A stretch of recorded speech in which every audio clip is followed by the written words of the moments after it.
didn't know each other when we began. We only knew we were fed up. Too much hatred and bigotry against anyone who was different. But how to fight it. Hope After Hate is a project to empower people to stand up to discrimination wherever they find it. I'm tired of looking on the news and on social media and seeing all this terrible hatred and bigotry that's happening today. Doesn't even matter what kind of discrimination. Could be bullying, could be racism, could be anti-Semitism. What we're seeing now sounds a lot like what happened leading up to World War II. And that led to the murder of more than 6 million Jews and millions of other minorities based on religion, race, and sexual preference. So we headed to Poland and Germany to follow the story of one young boy who survived the Holocaust. His name was Moniek, and he was our professor's dad.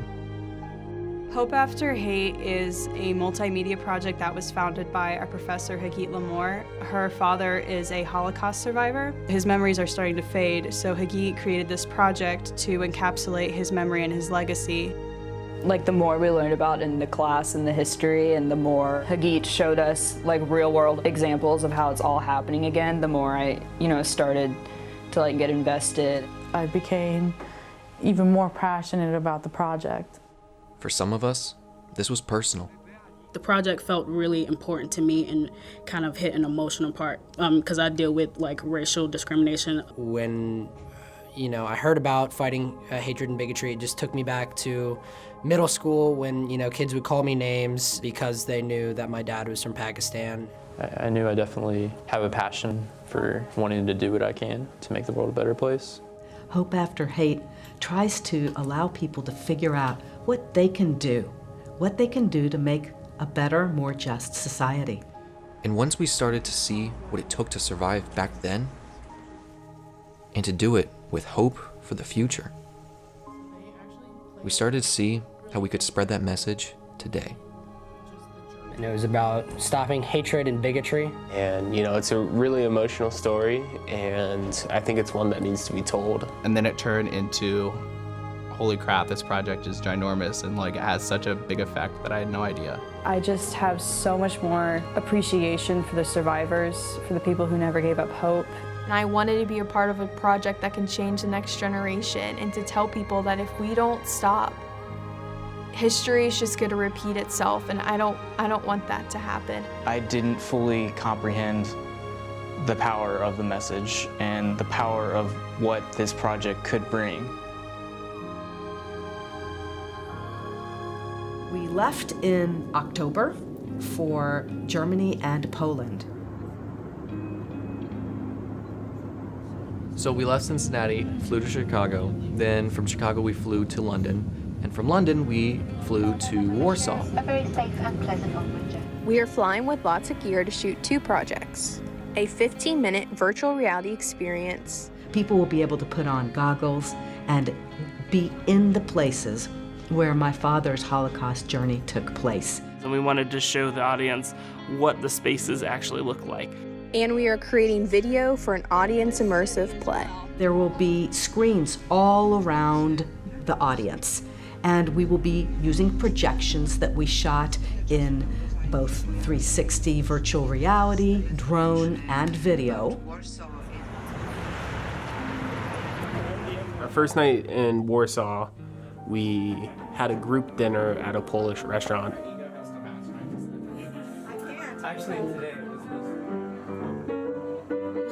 And then we rested up for the next day to come.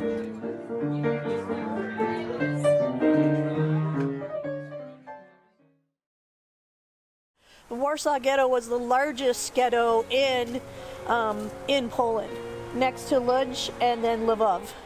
So then the next day, I believe, was the tour of Warsaw. We looked at some of the remains of the ghetto that was in Warsaw. There were over 300,000 Jews who lived in Warsaw, and the majority of them perished.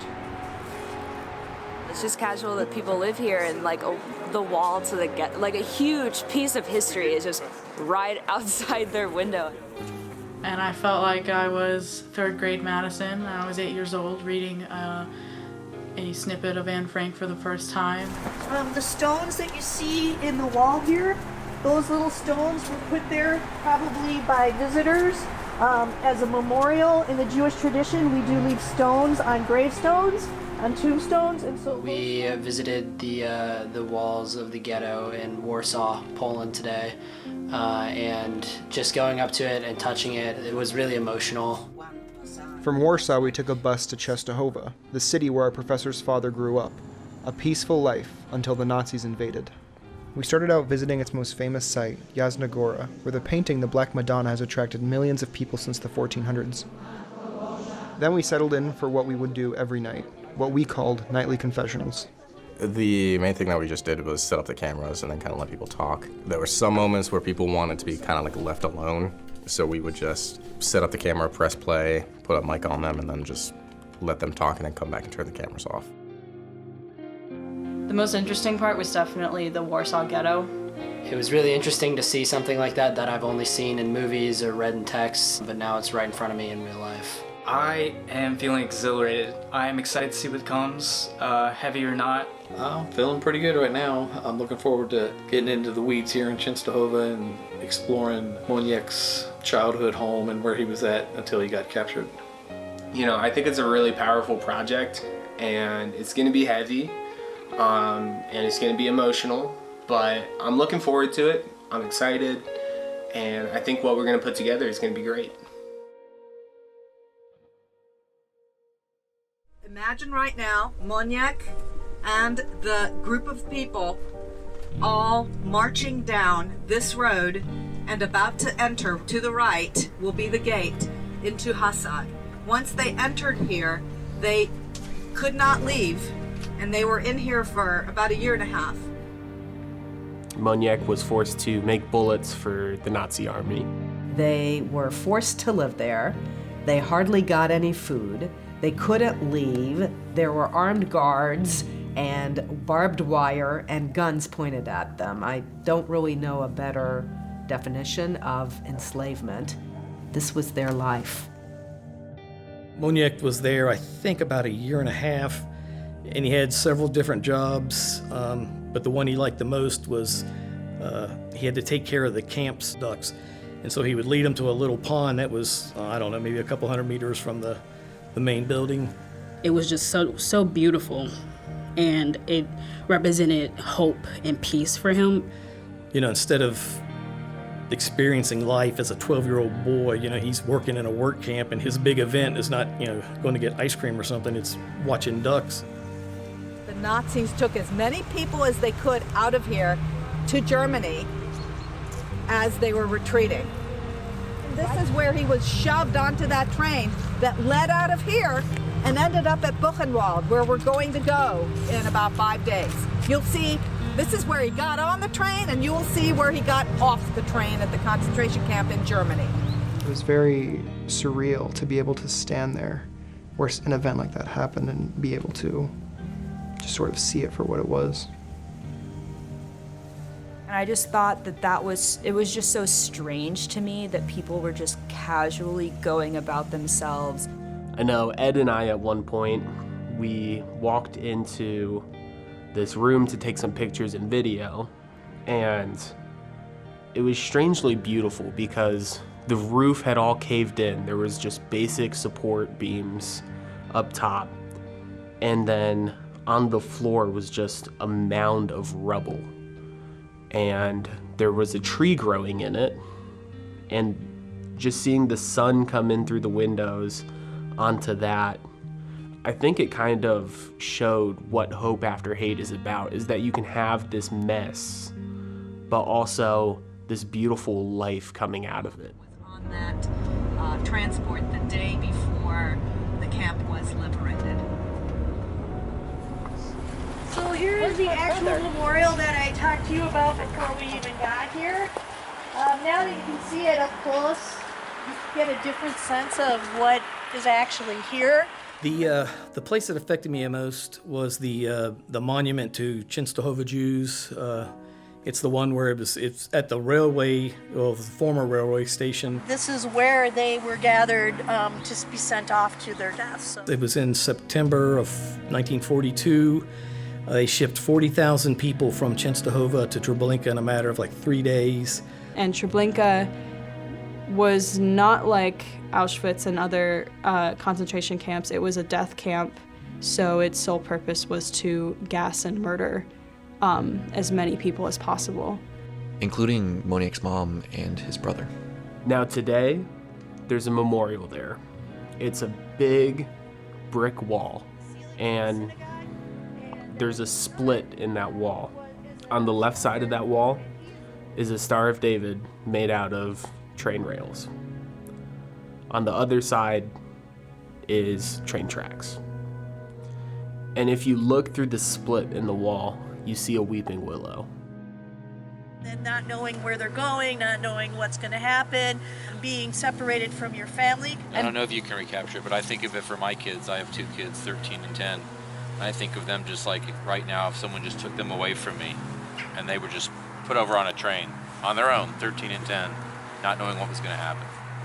Put yourself in that spot, even if like right now someone just grabbed you and put you on a train, you don't know where it's going. If you were going to Treblinka, you were going to die. 40,000 people. If you think of that number, it's tremendous. Basically what they did is they would take the adults and they would start packing these trains full of adults. And once they couldn't pack any more of them in, they would start shoving teens and kids up on top of them. And I'm a father and a grandfather, so when I heard that, it just tore me up, and I lost it. I cried like a baby. Imagine if the entire campus of the university emptied in the matter of days. That's how many people disappeared, went to their deaths.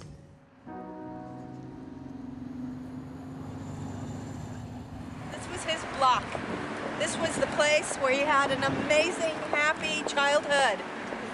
He loved his hometown. My grandfather was a self-made man, an inventor, an artist. He was a businessman too, very savvy. And so through time, he built a factory. They were able to buy this immense space in Częstochowa in a new part of the city, right in the downtown area. It was a beautiful, beautiful flat, and it was huge. On one side, they had the factory, and on the other side, they had their living quarters. My father grew up such a happy little boy until one day when the Nazis rolled in. My father was 8 years old when his entire life was upended. We went up there, and it was so hard to believe that, when Nazis came through, and there's so much hate in that household for how warm and loving it felt when we went to go visit. I found myself on the balcony, just looking over the city, and I just thought it was so peaceful. I thought about how terrible it was to take that away from somebody. But then when you think about it and you look into the history, you're looking out on what was a selection square, where Jewish people were chosen whether they would live or die or get sent to a concentration camp. After the invasion, they would just be able to hide in the balcony, but then when things got worse, they built a false wall in the attic, and they would hide in the attic either for a couple hours or for days. We didn't even think we would be able to go up, but we were able to go up to the attic as well and kind of see where he was hiding out at in the beginning. Hagit thought there was almost no way, but the lady who lives there now, at the last second, just sort of allowed us to go up in pairs of 2.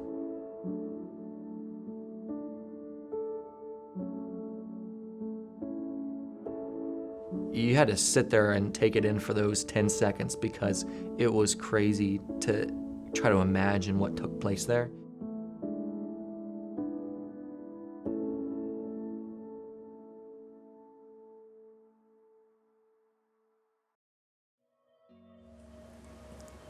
This was the most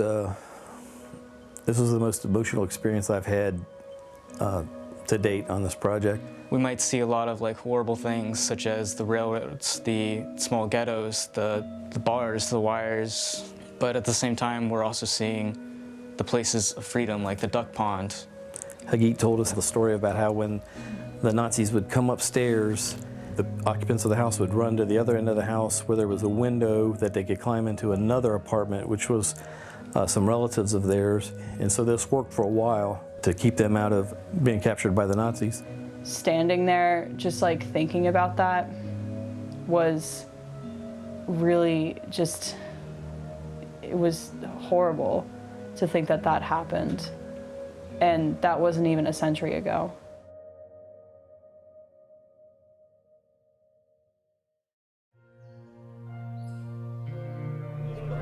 Dzień dobry. Dzień dobry. Oh, how nice. The next day, we boarded the bus to a place that would prove to be just as emotional. The Jewish cemetery of Częstochowa used to be an amazing, well-kept up place where every Jew in Częstochowa was buried. When we walk in here, you're going to not believe the condition of this cemetery. It's in horrible shape. All the vegetation that you'll see is because nobody took care of it after the 1940s. This was a cemetery owned by the Jews. The Jews disappeared. Nobody else came to take care of it.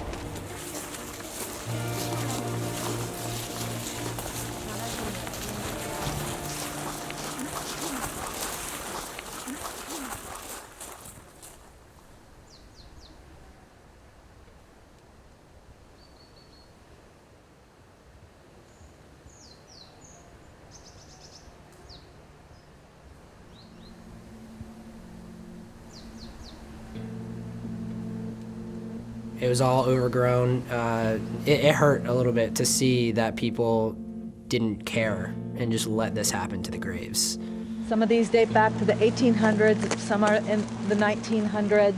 Families were buried here, generations were buried here. So all the history there is just kind of gone. You know, the people whose families there, they're gone. Here's one. Yep. Here's one grave you see where the bullet hole is. When the war began, it became a place not only of the memory of death, but of death itself. The Nazis took quite a few Jews and shot them to death right there in that cemetery.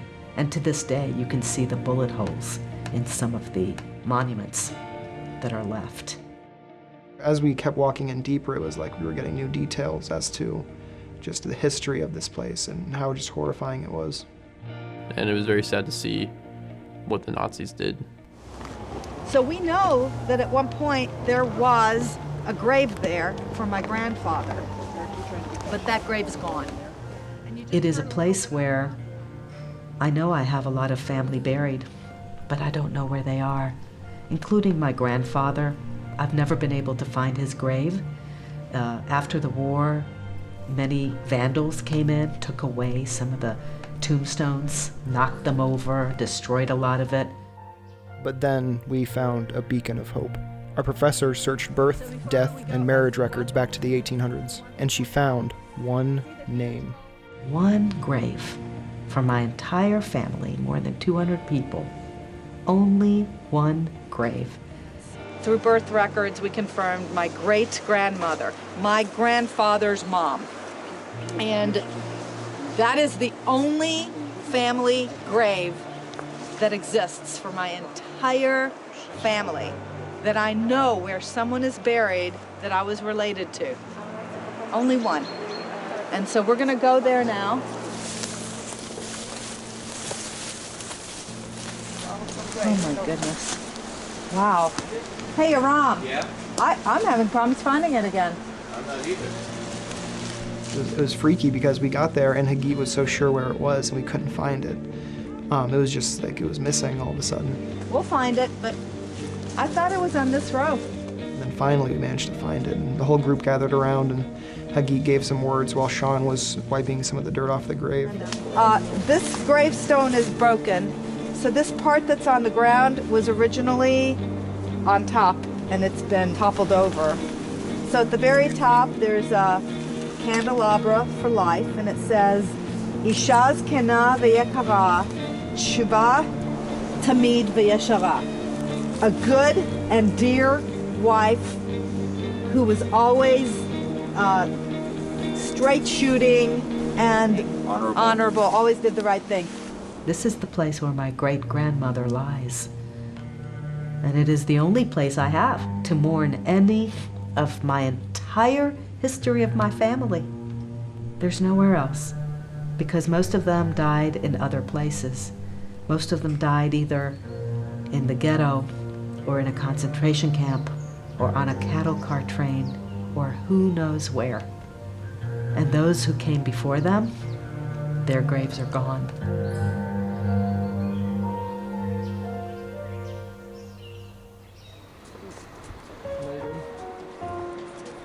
From the cemetery, we went to another place of death.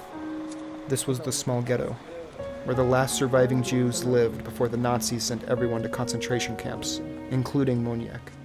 Częstochowa, I believe, had somewhere in the neighborhood of 20,000 to 30,000 Jews at the beginning of the war, and they moved them into a ghetto, a large ghetto at first, and then as they were, getting rid of people, shipping them elsewhere, they consolidated to a smaller ghetto.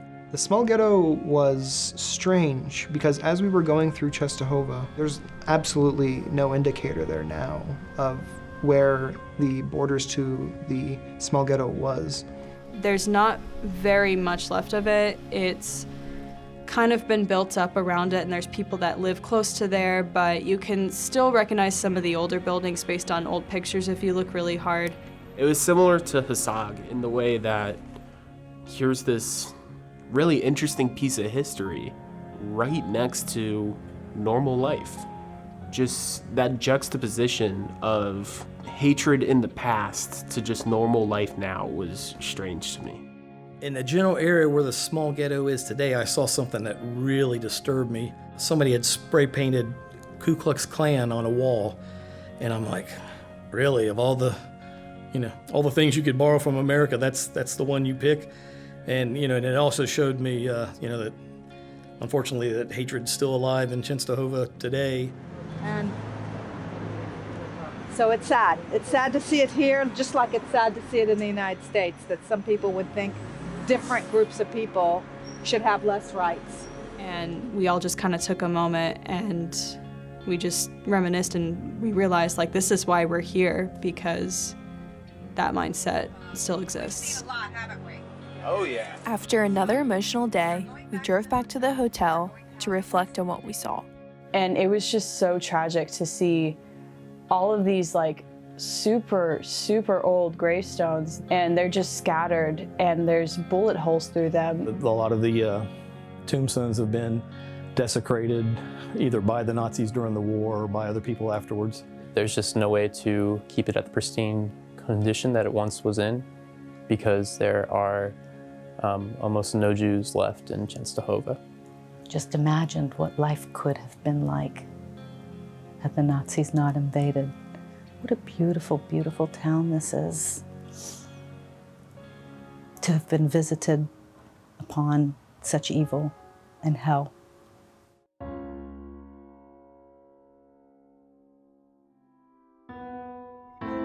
We made the drive to Krakow, and then from Krakow, we went to Auschwitz. It was a fittingly gloomy day. The place that affected me the most was Auschwitz. I really still have not found a good way to describe it. And I can still feel it whenever I think about it. There's just this heavy weight in the air. I don't think any of us really anticipated how emotional it would be. Every step led to a new emotion. What I saw and experienced today, there's no words, really. You really have to see it, unfortunately, to believe it. There's just this aura in the air that you feel when you're there. And you know that you're in a really solemn but really important place to be, to understand what's happened in our history.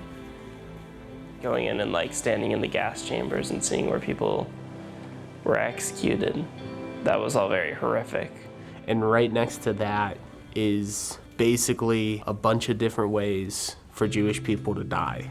There was a firing wall for a firing squad. There were suffocation chambers where Nazis would just suffocate Jewish people.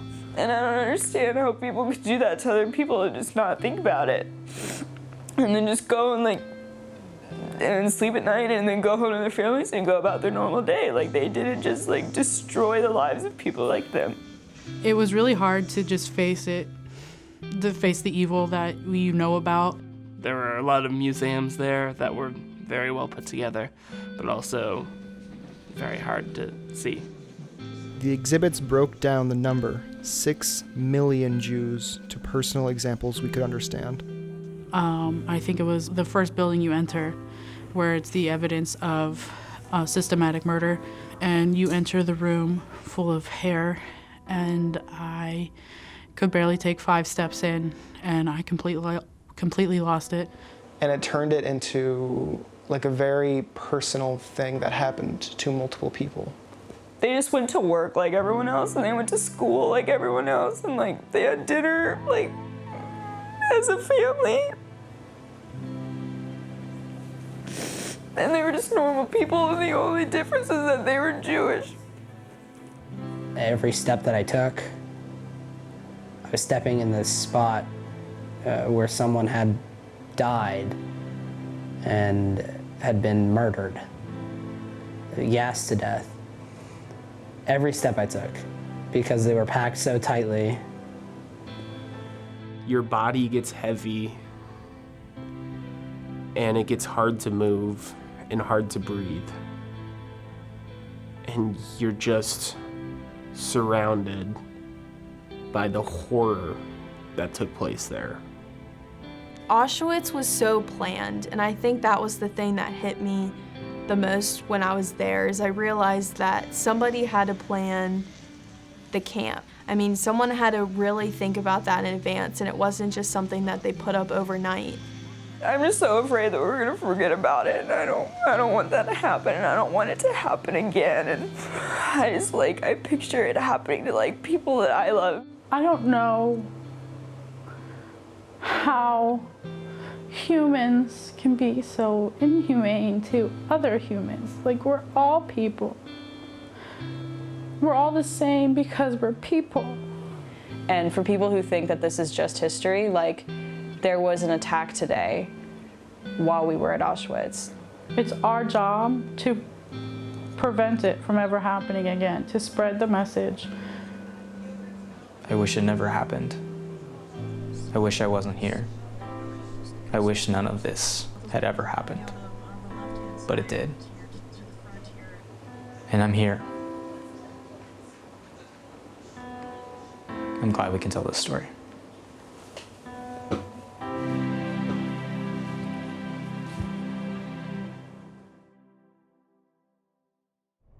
And here we are approaching now. With the weight of what we'd seen at Auschwitz, we left Poland for Germany to the concentration camp where Moniek ended up after the Nazis put him on a cattle car train here. So the train tracks are that way, and later on we will go. And they brought them in by the train tracks, which were over there, and then they marched them on the road, which we will see as well. He was locked in that cattle car for 3 days, the same amount of time we had visited all the places we had gone thus far.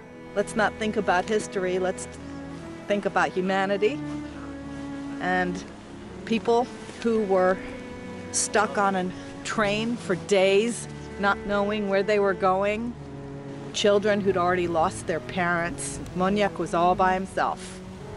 5 years, right? 5 years of horror. And he was about to enter what would be the worst. So then by this point, if you try to imagine how it was here for the first prisoners, you have to imagine a lot of chaos here along this street, a lot of violence. He was 14 when he arrived at Buchenwald. It was a horrible place. By the time he arrived, some people had died on the train. he walked off. There were German shepherds on both sides of the street with the SS guards, and so it was just a really violent, unpleasant experience for these men. And the idea also for the SS was to humiliate these men. Once they marched through that iron metal gate, they could not ever go out. Walking up to these gates, these famous gates of Buchenwald, with a sign etched in metal that said, "To each what he deserves." And my father remembers thinking, what had he done to deserve any of this? And just on the other side of the barbed wire, the Nazis built a zoo to entertain their families. This zoo had lots of different animals. This pit here, this stone ruins, this was part of the bear habitat in the zoo. And the Nazi soldiers would take their families out to the zoo during the day, and just a couple feet away were the other prisoners. And these SS guards were told that they should spend their lunch breaks, for example, here in the zoo, because it would be a nice, relaxing way to have their lunch. And you'll also find in a lot of the SS family photo albums from the commander and the officers of the camp, photos of these men with their wives and children in the zoo, and then you'll see the camp in the background. I mean, they were literally within 10 feet, and I just don't understand how they could take their family there knowing that 10 feet people are fighting for their lives and starving and being prisoners, and they're just over there having a good time visiting the zoo. The prisoners' humiliation began immediately. He walked through that iron gate and immediately was taken to a room where he was forced to strip. He was shaved. He lost everything that he had, the last of his belongings. He was taken to a barrack with wooden planks 4 high, where people were forced to sleep together, some 500 people in one barrack. Diseases were rampant, people starved. I think today with Hagit and her brother and just being at Buchenwald and everything like that, it impacted me more. We didn't exactly start at the beginning of Moniek's journey while on the trip, but we ended where he ended, and the prisoners were just treated like horribly, like inhumanely, and it was just disgusting. But today, that building where he was stripped of everything that he had, it's been redeemed. The idea of putting the art exhibition in a building that was used during the time of the camp as a place of humiliation was to try and restore the humanity to these people through the art. They've turned it into like an art museum, and they purposely make us walk through it the opposite way that the prisoners walked through, to kind of have a symbolism for hope and that we can return the humanity to those who lost their humanity during the war. And I thought that was amazing. There was a display where it was a bunch of ceramic shoes, where at first I thought they were real, they were very realistic, but they were actually all handmade. They each kind of had their own personality, and they each represented like a different person that like perished in the Holocaust. So I thought that that was really beautiful. There was a statue that I think about a lot. They were very frail, and they were holding the Star of David, and there was like a hole in the middle of their chest where their heart would be. And I thought that that was like very moving. You could interpret it in different ways, and I just thought it was like the most beautiful part of the museum. But the place that cut directly to our hearts, it just looks like a steel or aluminum plate on the ground. So, what do you notice about it? It's warm. Hotter. What temperature do you think it is? Human. 98 degrees. Exactly. It's constantly heated to body temperature. And this body temperature is supposed to be a representation of life and of something that essentially all people have in common. We're all human. We all bleed red. We're all at 98 degrees. And that's very powerful. no matter what country we're from, no matter our religious beliefs, no matter whatever, we're all human, and we all have that in common. And this is where, to me, the miracle of miracles happened. 2 boys left from an entire family murdered. 2 brothers who refused to give up. They were going to find each other if there was any possible way. And if they had not done that, I wouldn't be here to tell you this story. I leave you with this mission of making sure as many people as you can reach know that this really happened. This is the truth. Spread the word and spread that there is hope after hate.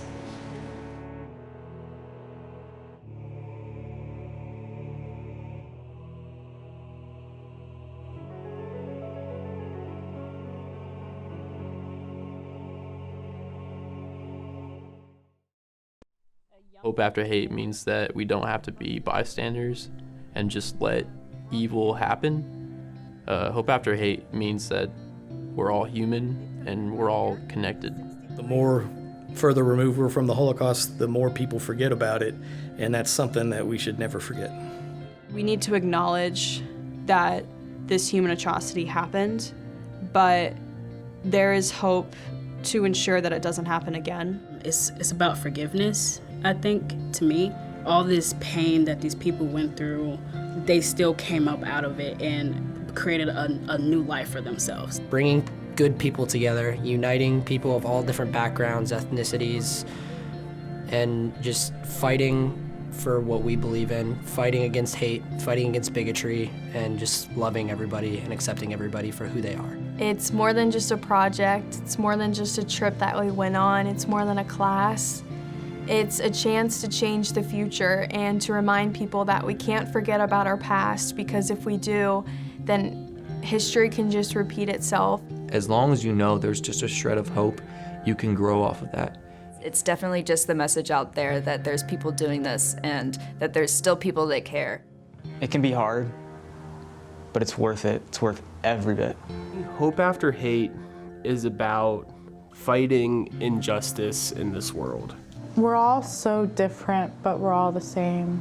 We can learn from all of these acts of hatred to switch them and turn them into hope for the future, that things will not repeat and that we do not forget what happened. Hope after hate, to me, is perhaps the only thing I can leave when I'm gone. Hope after hate is about today's young generation. This is the generation that will lead the future. And you, listening to this, it's in your power to make our world a better place. It's in your power to fight discrimination. It's in your power to unite us.